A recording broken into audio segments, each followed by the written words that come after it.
اب مجھے بتاؤ یہ لوگ کہتے ہیں بدعت کہتے ہیں جو رسول کے زمانے میں نہ ہو، آقا کے زمانے میں نہ ہو. بتاؤ نبی کے زمانے میں کوئی جماعت تھی جس کا نام اہل حدیث تھا؟ ارے بولو میرے بھائی. تو جس جماعت کا نام ہی بدعت ہو، اب مجھے بتاؤ وہ ہمیں بدعت کا مفہوم سمجھانے کے لیے، جس جماعت کا نام ہی بدعت وہ ہمیں بدعت کا مفہوم بتائے گی اور اسی بات کی رٹ لگائے گی کلو بدعت دلالہ، کلو بدعت دلالہ، ہر بدعت دلالت ہے، ہر بدعت گمراہی ہے. بتا میرے بھائی جب ہر نئی چیز گمراہی ہے تو جتنی نئی چیزیں ہیں کیا تو انہیں استعمال نہیں کرتا؟ اور تو کیا تیری مسجدوں میں نئی نئی چیزیں نہیں ہیں؟ تیرے مدرسوں میں نئی نئی چیزیں نہیں ہیں؟ ارے جس قیادت پہ تو بھروسہ کرتا ہے، جہاں کی حکومت پہ تو بھروسہ کرتا ہے، آج سعودی عربیہ چلے تیرا دعویٰ وہی کا ہوتا ہے، وہاں مسجد حرام کو بھی دیکھ لیں، مسجد نبوی کو بھی دیکھ لیں، کچھ بدلا تو نہیں ہے؟ کیا وہی پرانا ہے سب؟ اتنا بدلا اتنا بدلا اتنا بدلا. مصطفیٰ کے زمانے میں جو مسجد حرام اور جو مسجد نبوی تھی آج بالکل بدل چکی. جہاں دیکھو سجاوٹ، جہاں دیکھو بہترین سجاوٹ ہے، بہترین بناوٹ ہے، جہاں دیکھو مینارے ہی مینارے ہیں. دیکھا مجھے رسول اللہ کے زمانے کی کوئی مسجد جس مسجد پہ مینارہ بنا ہو؟ اور مسجد نبوی میں دیکھیے ہر طرف مینارے. سبحان اللہ. ہم سنی اسے برا نہیں جانتے، ہم تو اچھا جانتے ہیں، کیونکہ ہم کہتے ہیں ہر بدعت گمراہی. ارے بولو، ہر بدعت گمراہی نہیں ہے، ہر بدعت گمراہی نہیں ہے. لیکن تو کہتا ہے ہر بدعت گمراہی، تو تیرا نام بھی بدعت، تیرا کام بھی بدعت، تیری مسجدوں کا انداز بھی بدعت، تیرے مدرسوں کا انداز بھی بدعت، تیرے تعلیم کا طریقہ بھی بدعت، اور جتنے تیرے مسلک کے کام ہیں، جتنے نئے انداز میں ہو رہے ہیں اور نئے نئے کام ہو رہے ہیں، سارے کے سارے بدعت. اور تیرے نزدیک ہر بدعت گمراہی، تو تیرا مسلک تو گمراہی کا پلندہ اور اسی کو پھیلانا رات دن تیرا دھندا، پھر بھی تو اللہ کا سچا بندہ. تو سننا دان اس گمراہی کے بلندے کو اپنے پاس رکھ.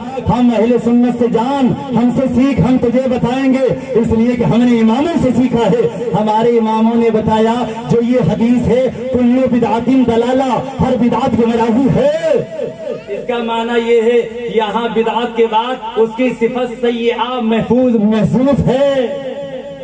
کلو بدعت کے بعد آپ ابن ماجہ کو پڑھیے. ابن ماجہ میں جہاں یہ حدیث لکھی ہوگی اس کا حاشیہ پڑھیے، حاشیے میں لکھا ہوگا بدعت کے بعد سیئہ محفوظ ہے. اور پوری حدیث اصلی معنی میں یہ ہے کلو بدعت سیئۃ دلالہ، ہر بدعت سیئہ گمراہی ہے، ہر بری بدعت گمراہی. ارے نادانی تو ہم بھی مانتے ہیں ہر بری بدعت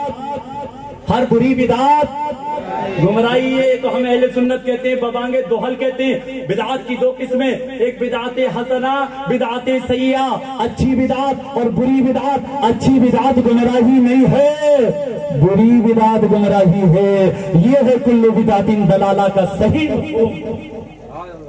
اور تو کہتا ہے اگر ہر نیا کام گمراہی تو چلیں صحابہ کے پاس نبی نے قرآن کو جمع نہیں کیا. حضرت ابوبکر صدیق کا زمانہ آیا تو حضرت عمر فاروق آئے، اور یہ حدیث بخاری و مسلم حدیث کی صحیح کتابوں میں موجود ہے.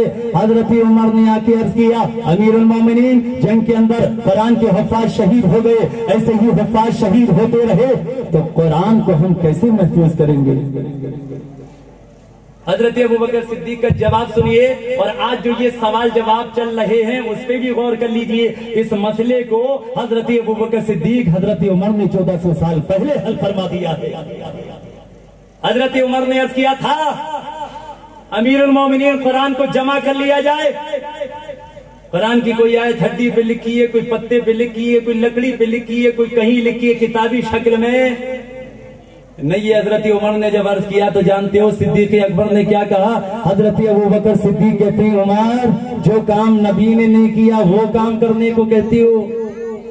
ارے یہی تو سوال ہے آج آپ سے، جو کام نبی نے نہیں کیا تم وہ کام کرتے ہو. بخاری کی حدیث میں پڑھو یہی بات حضرت ابوبکر صدیق نے کہی تھی عمر جب رسول نے یہ کام نہیں کیا تو یہ کام کیسے کر سکتے ہیں؟ تو حضرت عمر کا جواب تھا اے امیر المومنین اگرچہ آقا نے یہ کام نہیں کیا لیکن اس کام سے منع بھی تو نہیں کیا، اس میں امت کا تو فائدہ ہے نا. یا رسول اللہ مسئلہ حل ہو گیا. حضرت ابوبکر صدیق نے کہا نبی نے نہیں کیا ہم کیسے کر سکتے ہیں. عمر نے کہا نبی نے اگرچہ نہیں کیا لیکن نبی نے منع بھی نہیں کیا اور اس کام کے کرنے میں امت کی بھلائی ہے, امت کی بہتری ہے.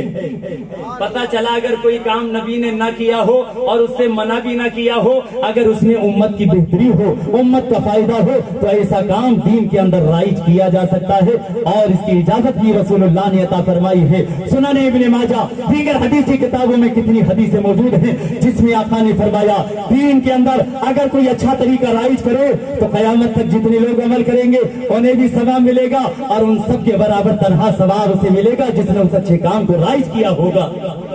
ہاں, برے کام کے بارے میں آقا نے فرمایا جس نے برا کام رائج کیا, بری بدعت کو رائج کیا, جتنے لوگ قیامت تک عمل کریں گے انہیں تو گناہ ملے گا ہی, ان سب کے برابر گناہ برے کام کو رائج کرنے والے کو عطا کیا جائے گا. اس لیے بدعات کی تقسیم دو پارٹ میں ہے, ایک بدعت حسنہ اور دوسری بدعت سیئہ, اچھی بدعت بری بدعت اچھی بدعت.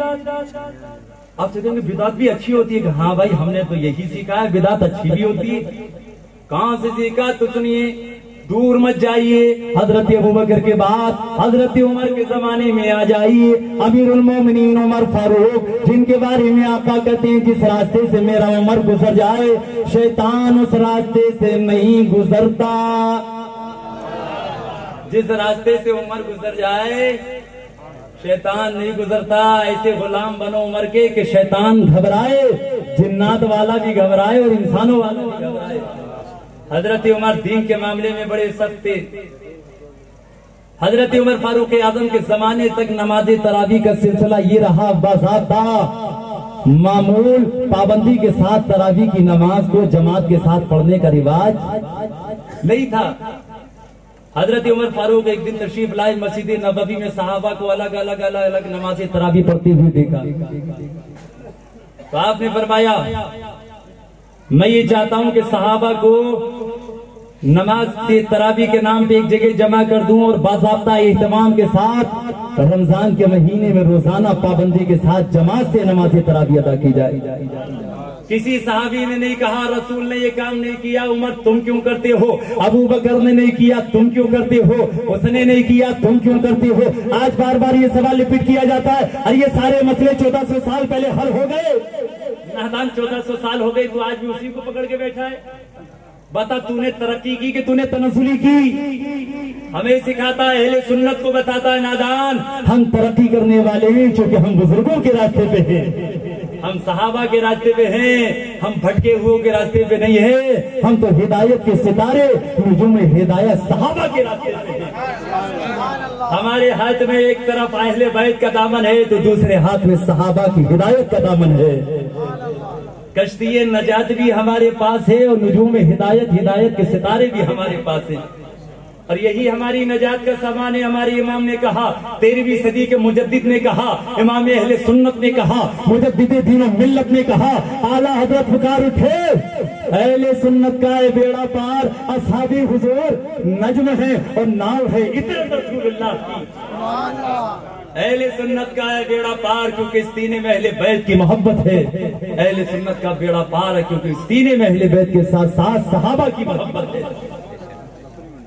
تو بعد میں کیا کر رہا تھا, بدعات کے نام پہ کبھی گمراہ نہ ہونا. حضرت عمر فاروق اعظم نے کہا تراویح کو باضابطہ جماعت کے ساتھ پڑھا جائے. اس کے بعد جماعت ہوئی, آپ تشریف لائے, نماز تراویح جماعت سے چل رہی ہے. پیچھے سے دیکھا کیا حسین منظر ہے, صحابہ صفوں میں کھڑے ہیں, ایک دوسرے کے کاندھے سے کاندھا ملائے کھڑے ہیں. صحابہ جماعت سے نماز تراویح ادا کر رہے ہیں.